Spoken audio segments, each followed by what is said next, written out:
And what will happen when 10,000 boys and girls are already dead in the streets of Manila and blood will be flowing in our very streets? I cannot, I said, resist the wailing of mothers who will now blame me that their children have died in the altar of freedom. But these young men were determined. They gave me only a few weeks to try to arrive at a solution with Mr. Marcos. And so, my friends, on August 4, much against my better judgment, I spoke in New York and I told Mr. Marcos, believe me, Mr. President, that if you do not lift your martial law, bombs will be bursting in Manila. Mr. Marcos called me insane. You know what he said? He should not have had his heart operation. He should have had his head operated. He did not listen to me. But I felt it was my duty, and as I said, I promise I will not speak out against the Marcos regime. But national interest now dictates that I must warn Mr. Marcos for the last time. I will walk the last mile to prevent this carnage, but if Mr. Marcos will not listen, so be it. And as you very well know, bombs exploded in the city. August, September, and October, and Mr. Marcos made me the mad bomber. I did not threaten him. I had nothing to do with the bombing. I only told Mr. Marcos and I warned him that the patience of the Filipino people have run out. And that if he does not yield now, then he shall reap the whirlwind. It is in that context that on December 16, Mrs. Marcos called me in the Waldorf Suite Towers. We spoke for 4.5 hours. I told Mrs. Marcos I have no more political ambition, Mrs. Marcos.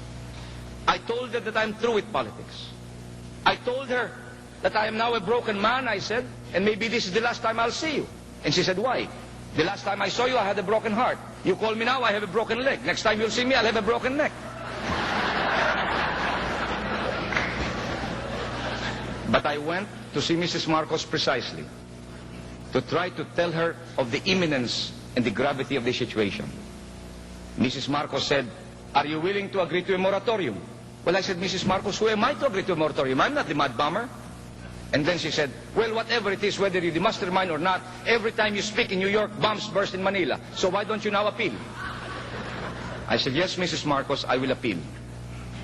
I will appeal to the opposition in the Philippines, but for what? And for how long? Give us 6 months, he said. I said, maybe 90 days is more reasonable. I do not know, I said, whether they will follow me.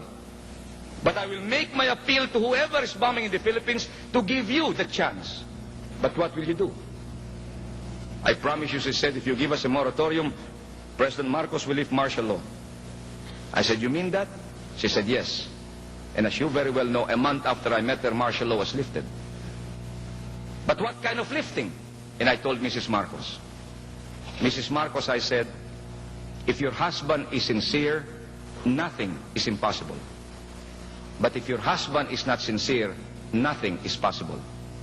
And believe me, I said, if you are not sincere, then the question is, how many will die? My friends, it is now February 15, and there's 1 month to go. I am not threatening Mr. Marcos. I am only reiterating my word of advice. If they do not increase the freedoms in our country, then I'm afraid that bombs will burst again.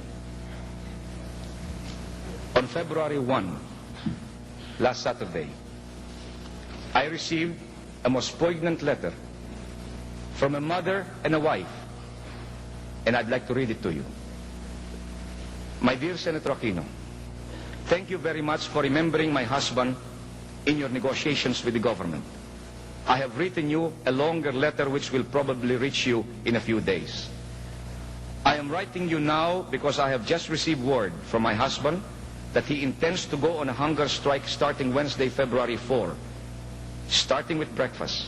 The purpose of this is to protest his not being permitted to talk to his lawyers and his immediate relatives, me and my only son.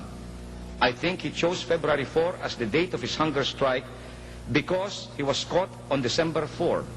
And by February 4, he would have been 2 months incommunicado.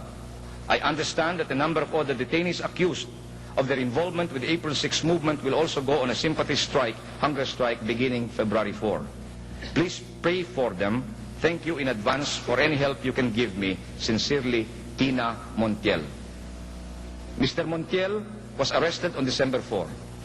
He has been kept incommunicado in the Provincial Command Headquarters in Laguna. No lawyers have been allowed to see him. His wife and 4-year-old son went there, pleaded with the colonel, but they refused to allow him to see them. She went to the Deputy Defense Minister Barbero, and Minister Barbero gave a letter instructing the commander to allow the wife to see this man. Again, they did not allow. The suspicion is they've tortured him beyond recognition. That's why they cannot produce him, because there might be evidence. Today, the New York Times carried a long story on the saga of Rolando Montiel, that in spite of the lifting of martial law, there are still people held incommunicado in our land who are actually refused the very basic humanitarian consideration of seeing their lawyers and their family. What is so bad about seeing your wife and your children? I know exactly what Montiel is passing, because I also suffered more than a month, 2 months sometimes, without seeing my wife and my children, and the mental torture is terrific. This man is supposed to be presumed innocent until proven guilty, and therefore is entitled to the very rudiments of basic law. But no, under our martial law regime, he's still being held incommunicado. How many Montiels are there? How many unsung, unnamed Filipinos are still languishing in the jails of our land? In that blighted land of ours, where our founding fathers gave up their lives that we may see the morning sun. How many, my friends? And so while we are here in Los Angeles, savoring the true meaning of freedom, laughing, enjoying, dancing our Valentine's Day, there are still many Filipinos pining away merely to have a chance, one glimpse of their wife and their children. I sent a cable to Mr. Marcos.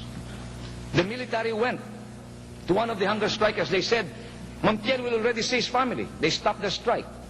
6 days later, they found out they were fooled, and so they resumed their strike. Some of them are already on the 10th day of the strike. I know what it is to go on hunger strike. On the 10th day, my friend, your stomach will actually be only a handful. I know what it means. The hunger pains that you go on the 1st, 2nd, 3rd, 4th, and 5th day. I know the cramps in the stomach. I know when your hands start trembling and you feel cold because the fat in your body is wasting away. Many of our countrymen are in that predicament. I only hope and pray that Mr. Marcos will now heed to the last cable I sent this morning together with Senators Tañada and Manglapos, asking him in the name of God and humanity to stop the hunger strike by merely allowing Montiel to see his wife and children. I am not saying Montiel is innocent or guilty. All we are asking is that he be allowed to see his wife and his child and his lawyer. That's not asking too much. And yet, my friends, today, as we have this freedom rally, there are Filipinos deprived of those basic freedoms. I would like to reiterate, therefore, my stand. After almost 7 years and 7 months in prison, I have lost my appetite in office. I do not have any more the answers to the many solutions to our country. That's why I went to Harvard precisely to try to craft the many answers, the Malay of our society. I know for a fact we cannot go back to the old society where a few enjoy the fat of the land and the many suffered. But today, in spite of martial law, the rich are getting richer and the poor are growing in numbers. That cannot be. The meaning of our struggle is to be able to return the freedom. First, you must return the freedom, so that all segments of our community, whether from the left or from the right, will have the right to speak. And then in that open debate, in that clash of debate in the marketplace, we will produce the clash between the thesis and the antithesis, and we will have the synthesis for the Filipino people. I do not hold the key to our liberation. I do not know all the solutions to our many problems. All I know is that if the situation continues in the Philippines, then blood will flow. And when blood flows, there will be no victor and there will be no vanquished, because all of us will be the victim of our folly. I am therefore appealing to Mr. Marcos. Mr. Marcos, hear the cry of your people. You have been in office for 16 years. We do not want your blood. We do not want revenge. We do not want to hurt your family. We only ask that freedom be returned. We ask for nothing more, but we will accept for nothing less. We tell Mr. Marcos, you may have your exercise. I have said time and again I'm no longer interested in politics. But if this will speed up the normalization of my country, if I must go back there again and sacrifice myself in a political arena in spite of the fact that I have no money anymore to spend, if that will restore freedom, then I shall go back. And I tell you now,